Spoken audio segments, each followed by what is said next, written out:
What's up, Throne family? Today we're diving into one of your most requested topics. Was religion used as a weapon against the golden age of Africa? This isn't just history. This is about understanding how we got here so we can get to where we need to be. Before we expose these hidden truths, you know the drill. Smash that subscribe button. Hit the notification bell. Drop a comment with your thoughts. Let's get into it. We've all heard the stories, haven't we? The tales of noble Europeans venturing into the heart of Africa, driven by a mission to bring civilization to what they deemed the Dark Continent. Europeans came to Africa to bring civilization, or so the story goes. They were portrayed as saviors, bringing light to a land supposedly shrouded in darkness. To save us from ourselves, they claimed. They painted a picture of a continent in chaos, in desperate need of their guidance and wisdom. They brought religion, the good book, and a direct line to God. They promised salvation and eternal life, a compelling offer to those they deemed lost. What a noble mission, right? It sounds almost heroic. A selfless endeavor to uplift and enlighten. But here's the thing. This story, the one we've been fed for centuries, is a lie. It's a narrative carefully crafted to hide the true intentions behind their actions. It's a carefully constructed narrative designed to mask a much uglier truth. The truth that their mission was not about saving souls, but about control and exploitation. The truth is, religion was weaponized. It was used as a tool to manipulate and dominate, to break down existing structures and replace them with ones that served the colonizers' interests. It was a tool, a means to an end.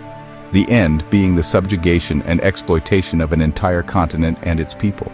The colonizers weren't interested in saving souls. They were interested in the vast resources Africa had to offer, in the wealth that could be extracted from its lands and people. They were interested in saving their own necks by securing power and resources. They used religion as a facade, a cover for their true motives. And what better way to control a people than to control their beliefs? This wasn't about faith, this was about power.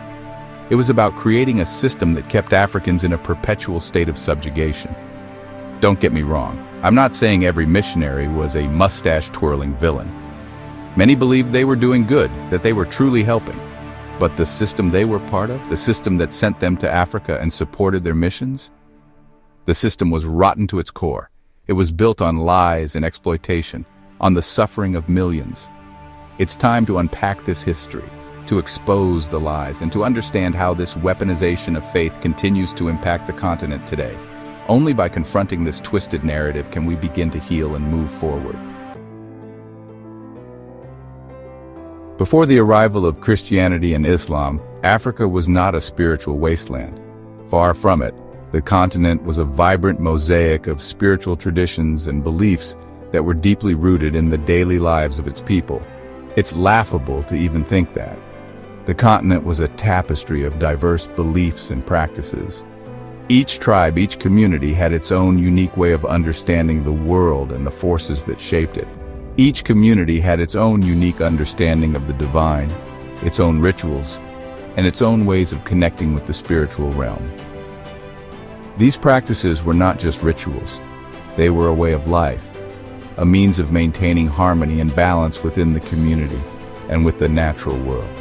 There were religions that celebrated nature, honoring the spirits of the land, the rivers, and the animals. These beliefs fostered a deep respect for the environment and all living things, creating a sustainable way of life that was in tune with nature. There were ancestor veneration practices where respect for elders and those who came before was paramount. Ancestors were seen as guardians and guides, their wisdom and experiences providing a foundation for the living.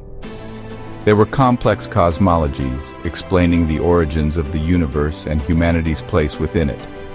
These stories and beliefs were passed down through generations, preserving the knowledge and traditions of the past. This wasn't about organized religion as we understand it today. It was a fluid, dynamic system of beliefs that adapted to the needs and circumstances of the people. It was about a deep, intrinsic connection to the spiritual world, woven into the very fabric of everyday life. Spirituality was not separate from daily activities. It was an integral part of them. It was about community, respect, and a profound understanding of the interconnectedness of all things. Every action, every ritual was a way of maintaining the balance and harmony of the universe. The colonizers would have you believe that Africa was a spiritual vacuum, waiting to be filled. They dismissed the rich spiritual traditions they encountered, often labeling them as primitive or backward. Nothing could be further from the truth. This was a continent already brimming with spiritual richness and depth. The spiritual practices of Africa were as varied and vibrant as the continent itself, reflecting a deep and abiding connection to the world and the cosmos. The missionaries were the first wave. They were the harbingers of change, the initial point of contact between two vastly different worlds. They arrived with their Bibles, their hymns, and their smiles. Their presence was often seen as a beacon of hope, a promise of something greater. They spoke of love, of compassion, of a God who cared for all. Their words were filled with promises of salvation and eternal life. On the surface, their message seemed harmless enough. It was a message that resonated with many, offering solace and hope in times of uncertainty. Who wouldn't be drawn to such promises of salvation and a better life? The allure of a brighter future was hard to resist. But let's be clear. These missionaries weren't just spreading the good word. There was a deeper, more strategic purpose behind their mission. They were also gathering intelligence. Every interaction, every conversation was a piece of a larger puzzle. They were studying local customs, learning languages, and identifying points of influence. They were meticulous in their observations, noting every detail. They were, in essence, scouts for the empire. Their notes and observations would later serve as valuable intelligence for colonial powers. They built schools and hospitals, yes. These institutions were often seen as gifts, symbols of goodwill and progress. But these institutions were not just acts of benevolence. They were carefully planned and strategically placed. They were strategic outposts, designed to reshape African minds and instill Western values. Education and healthcare were the tools of transformation. They taught Africans to read, but only so they could read the Bible. The curriculum was designed to align with their religious teachings. They provided healthcare, but often with a side of religious indoctrination. Medical care came with sermons and prayers. These acts of charity, while seemingly altruistic, were often a means to an end. They were part of a larger strategy to win hearts and minds.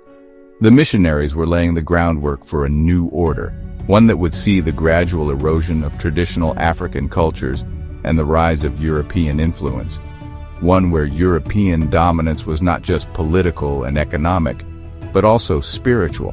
The missionaries were the vanguard of this new order, paving the way for a future shaped by European ideals and beliefs.